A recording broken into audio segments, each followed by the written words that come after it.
Assalamualaikum warahmatullahi wabarakatuh.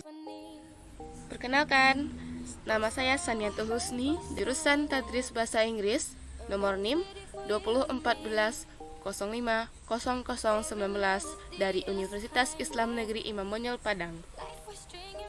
Tugas Pancasila mengenai dinamika dan tantangan Pancasila sebagai sistem etika.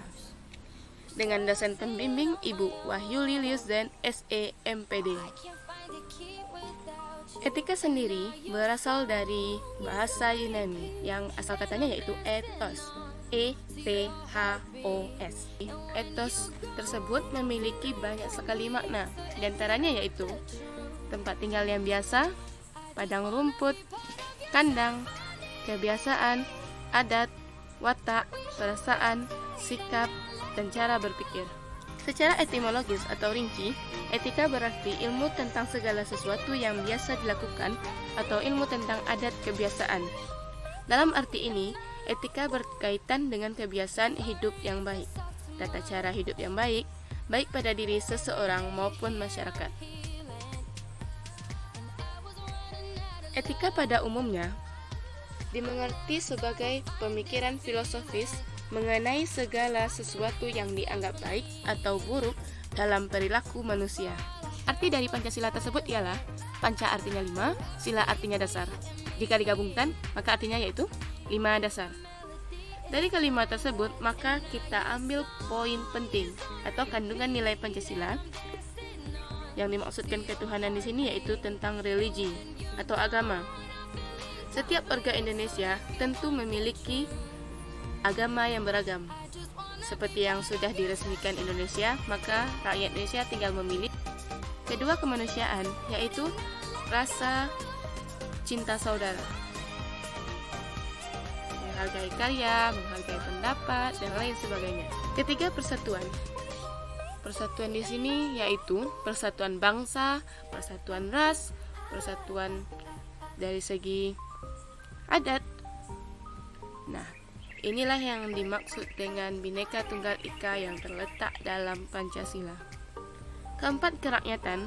Maksudnya di sini dari rakyat untuk rakyat, seperti yang dikatakan dalam demokrasi. Nah, dalam demokrasi tersebut, maka contohnya yaitu pemilu. Rakyat yang memilih untuk dijadikan pemimpin untuk rakyat kembali. Kemudian yang terakhir yaitu keadilan. Keadilan maksudnya tidak ada berat sebelah, tidak ada diskriminasi, tidak ada yang dirugikan, maka inilah yang disebut dengan keadilan. Etika Pancasila itu lebih dekat pada pengertian etika keutamaan atau etika kebajikan. Meskipun corak kedua mainstream yang lain yaitu deontologis dan teleologis termuat pula di dalamnya. Kemudian, etika keutamaan lebih dominan. Kenapa? Karena etika Pancasila tercermin dalam 4 tabiat saleh. Tabiat saleh itu terbagi kepada 4. Yang pertama yaitu kebijaksanaan. Artinya, melaksanakan suatu tindakan yang didorong oleh kehendak yang tertuju pada kebaikan serta atas dasar kesatuan akal, rasa, kehendak yang berupa kepercayaan yang tertuju pada kenyataan mutlak yaitu Tuhan dengan memelihara nilai-nilai hidup kemanusiaan dan nilai-nilai hidup religius atau agama. Kedua yaitu kesederhanaan. Maksudnya atau artinya adalah membatasi diri dalam arti tidak melampaui batasan-batasan dalam hal kenikmatan. Ketiga yaitu keteguhan, membatasi diri dalam arti tidak melampaui batas dalam menghindari penderitaan. Yang terakhir yaitu keadilan, artinya memberikan sebagai rasa wajib kepada diri sendiri dan manusia lain serta terhadap Tuhan terkait dengan segala sesuatu yang telah menjadi haknya. Kemudian tantangan Pancasila sebagai sistem etika diantaranya yaitu menurunnya sikap sopan santun dan budi luhur dalam pergaulan sosial. Kemudian menurunnya tingkat kejujuran dan amanah dalam kehidupan berbangsa, pengabaian terhadap ketentuan hukum dan peraturan di kalangan masyarakat Indonesia merupakan beberapa contoh tantangan Pancasila menjadi sistem etika.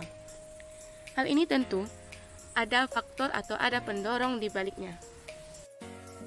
Kedua faktor tersebut yaitu Yang pertama, faktor dari dalam negeri atau yang disebut dengan internal. Yang pertama, melemahnya penghayatan dan pengamalan ajaran agama di kalangan aparatur, serta munculnya pemahaman ajaran agama yang sempit dan keliru.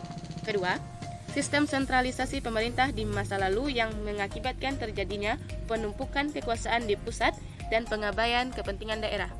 Ketiga, tidak berkembangnya pemahaman dan penghargaan atas kebinekaan dan kemakmuran dalam kehidupan berbangsa. Empat, terjadinya ketidakadilan ekonomi dalam lingkup yang luas dalam kurun waktu yang panjang dan melewati ambang batas kesabaran masyarakat. Kelima, kurangnya keteladanan dalam sikap dan perilaku sebagai pemimpin bangsa. Enam, tidak berjalannya penegakan hukum secara optimal dan lemahnya kontrol sosial dalam mengendalikan perilaku yang menyimpang dari etika.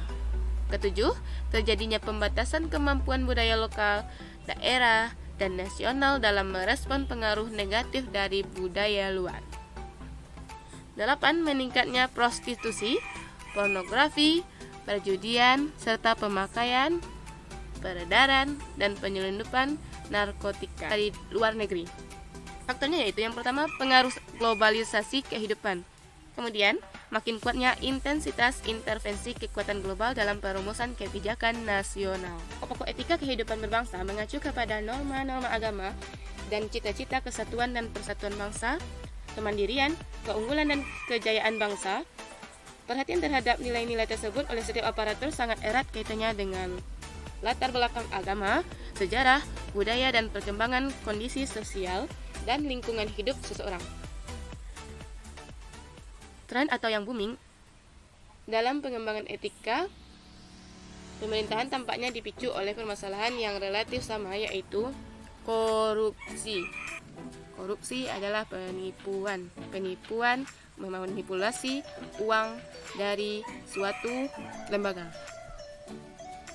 Dalam hal ini, di negara manapun tidak ada yang menghalalkan korupsi, termasuk menerima suap.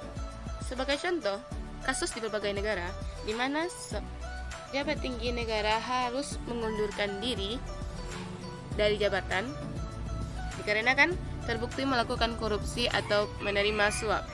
Selain itu, kode etik lain yang juga sama antara lain larangan membocorkan rahasia negara, mendahulukan kepentingan pribadi daripada kepentingan negara dan masyarakat, dan kewajiban untuk mematuhi dan melaksanakan ketentuan hukum dan peraturan perundang-undangan, serta ketentuan lain yang berlaku, atau contoh lain sebagainya. Solusi itu sendiri sudah dicantumkan dalam Ketetapan MPR nomor 6 MPR 2001 yang isinya 1. Mengaktualisasi nilai-nilai agama dan budaya luhur bangsa dalam kehidupan pribadi, keluarga, masyarakat, bangsa dan negara melalui pendidikan formal, informal, dan non-formal, dan pemberian contoh keteladanan oleh para pemimpin negara, pemimpin bangsa, dan pemimpin masyarakat. Kedua, mengarahkan orientasi pendidikan yang mengutamakan aspek pengenalan menjadi pendidikan yang bersifat terpadu dengan menekankan ajaran etika yang bersumber dari ajaran agama dan budaya luhur bangsa, serta pendidikan watak dan budi pekerti yang menekankan keseimbangan antara kecerdasan intelektual, kematangan emosional dan spiritual, serta amal kebajikan. Yang ketiga yaitu mengupayakan agar setiap program pembangunan dan keseluruhan aktivitas kehidupan berbangsa dijiwai oleh nilai-nilai etika Pancasila dan akhlak mulia, baik pada tahap perencanaan, pelaksanaan, maupun evaluasi. Maka atas dasar itu semua, itulah hendaknya kita lebih memperhatikan etika masyarakat, bangsa, dan negara, agar dapat menghindari perilaku yang menyimpang dari etika sebenarnya, yaitu Pancasila. Hal inilah yang sangat dibutuhkan di masa depan, yaitu untuk menyelamatkan penerus selanjutnya dari kehancuran akibat perilaku yang tidak sesuai pada tempatnya. Sebaiknya kita segera mengembalikan etika tersebut dan moral keadilan publik ke dalam setiap bidang kehidupan kita, sebelum penerus kita yang akan datang merasakan akibat dari ketidakpedulian kita dalam mengembalikan etika Pancasila kepada tempatnya.